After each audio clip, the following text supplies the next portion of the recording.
dead of winter, December 2003, in the Amish country of Lancaster, Pennsylvania. It is a place where the nights are so quiet you can hear the frost settling on the grass.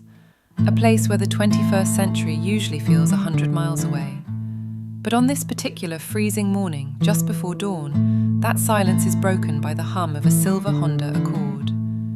It's sitting there, oddly parked, nose down into a freezing creek behind a well drilling company.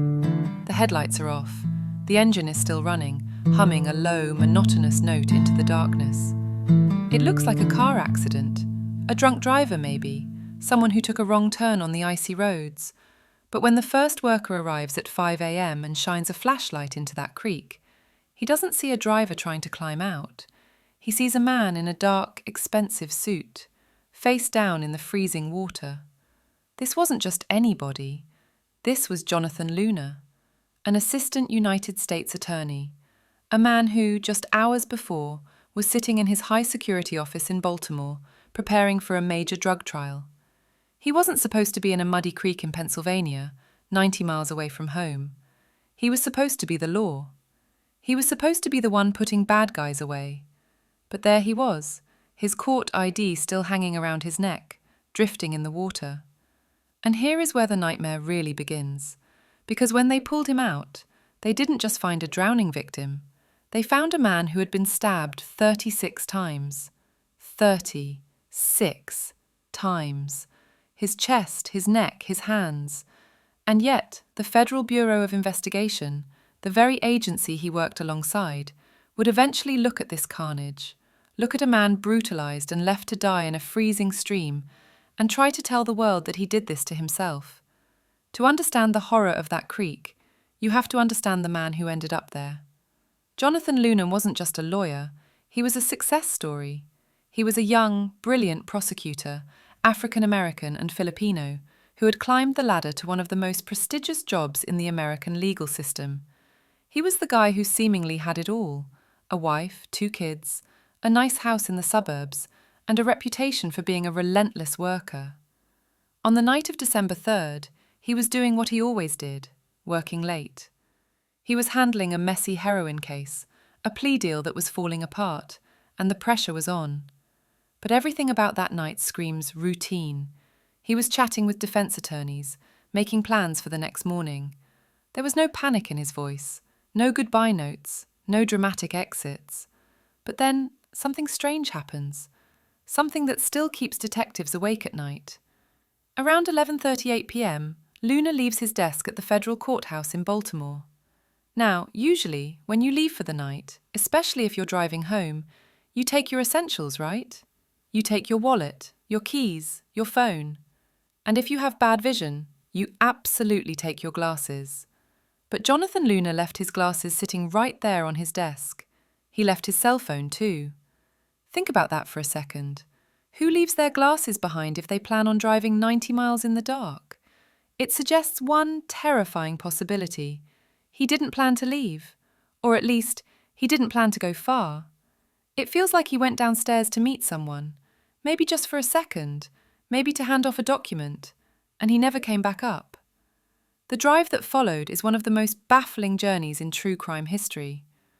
Instead of driving home to his wife and kids, Luna's car gets on the highway and heads north. And the electronic trail he leaves behind is a mess of contradictions. At first, he uses his Easy Pass, the electronic toll tag, just like a normal commuter. Beep! He crosses into Delaware. But then, as he goes deeper into the night, he stops using the pass. He starts buying paper tickets at the toll booths. Why? If you are fleeing for your life, or if you are rushing to commit suicide, why are you stopping to interact with toll collectors? Why switch your behavior halfway through the trip? It's erratic. It suggests a mind that is either breaking down or a man who is being told what to do by someone sitting in the passenger seat. At one point, he stops at a gas station in King of Prussia, Pennsylvania. It's 3:20 in the morning. He buys gas. He buys a bottle of water. Witnesses say he looked normal, maybe a bit tired but not terrified. He wasn't mouthing, "Help me," to the cashier. He wasn't running away. And this is what the skeptics use against him. They say, "Look, he was alone. He bought water. If he was kidnapped, why didn't he scream? But fear is a complicated thing. If someone has a gun pressed to your ribs, or if someone has threatened your family back home, you don't scream. You buy the water. You pump the gas. You get back in the car and you drive where they tell you to drive. You hope that if you just comply, if you just listen, maybe you'll survive the night. But Jonathan Luna was driving toward a dead end. Now we have to talk about the crime scene, and honestly, this is where the official story falls apart so hard it's insulting. The local coroner, the medical expert who actually touched the body, ruled this a homicide. It was a murder, plain and simple. Luna was stabbed with a small penknife, over and over again. He had defensive wounds on his hands, the kind you get when you are grabbing a blade to stop it from going into your chest. The back seat of his car was soaked in blood, suggesting the attack started there, or that he was held there. And yet, the FBI started leaking a different story to the press. They floated the theory that Jonathan Luna, a federal prosecutor, drove himself to a creek, stabbed himself 36 times, including in the back of the neck, and then drowned himself. You have to really pause and let the absurdity of that sink in. Suicide is tragic, and yes, people do terrible things to themselves, but 36 stab wounds? With a penknife? While dragging yourself through a freezing creek? The FBI's logic was that Luna was under investigation. There was a rumor about $36,000 missing from an evidence room in a case he handled. They claimed he was stressed, that he was about to be exposed for theft, so he staged a kidnapping to garner sympathy and then, what, accidentally killed himself? Or decided to go through with it in the most painful way imaginable? It feels like character assassination. It feels like the system closing ranks. Instead of admitting that a federal prosecutor was executed on their watch, it was easier to paint him as a thief who snapped. And here is the detail that breaks my heart. The autopsy revealed that some of the wounds were shallow. Hesitation marks, the FBI called them. See, they said, he was testing the blade. But any knife expert will tell you that shallow wounds also happen when someone is torturing you, when someone is poking you, prodding you, terrified to kill you yet, just wanting to inflict pain.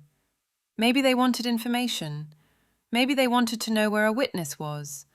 Or maybe they just wanted to send a message. The car was left in a way that dipped into the water, almost like it was meant to wash away evidence. This wasn't a man ending his pain. This was a man being punished. 20 years have passed since Jonathan Luna died in that cold water. The case is technically still open, but it's cold. Freezing cold. The $36,000 that was supposedly missing. It turns out the accounting in that office was a mess, and there was never any hard proof Luna took it. The suicide theory hangs over his legacy like a dark cloud, denying his family the closure of acknowledging he was murdered. His wife and children have to live not just with the loss, but with the insult of the official narrative. We like to believe that the justice system protects its own. We like to think that if a US attorney was murdered, the FBI would tear the world apart to find the killer. But the story of Jonathan Luna teaches us a harsher lesson. Sometimes, institutions care more about their reputation than the truth. Sometimes, a suicide is just a convenient way to close a file that is too messy, too complex, or too dangerous to solve. Tonight, somewhere in Pennsylvania, that creek is flowing quietly in the dark. The water washes over the stones, hiding its secrets, just like the files in Washington hide the truth about the man in the silver Honda. What do you think really happened on that midnight ride? We have to stop looking at this as just a case file or a collection of evidence photos. We have to look at the human cost. For 20 years, there has been an empty chair at the Luna family dinner table. 2 children grew up without the father who used to tuck them in, without the man who was working late just to build a safer world for them. Imagine the agony of his wife, not just grieving the brutal murder of her husband, but having the very government he served turn around and tell her, "He did this to himself." It is a special kind of cruelty to tell a family that their hero was actually a thief and a coward who abandoned them. It is a second dagger in the heart, twisted by the hands of bureaucrats who just wanted the problem to go away. That suicide ruling isn't just a lie. It is an insult to the blood he shed. It strips him of his dignity in death. And that, my friends, is a tragedy almost as heavy as the murder itself. This story leaves a bitter taste in the mouth, doesn't it? It feels heavy, like the cold water of that creek. But this is exactly why we cannot stay silent. If we stop talking about Jonathan Luna, if we let the algorithm bury this story under cat videos and dance trends, then the silence wins. And I know you. I know that if you are still listening to my voice right now, you are not the kind of person who walks away from the truth.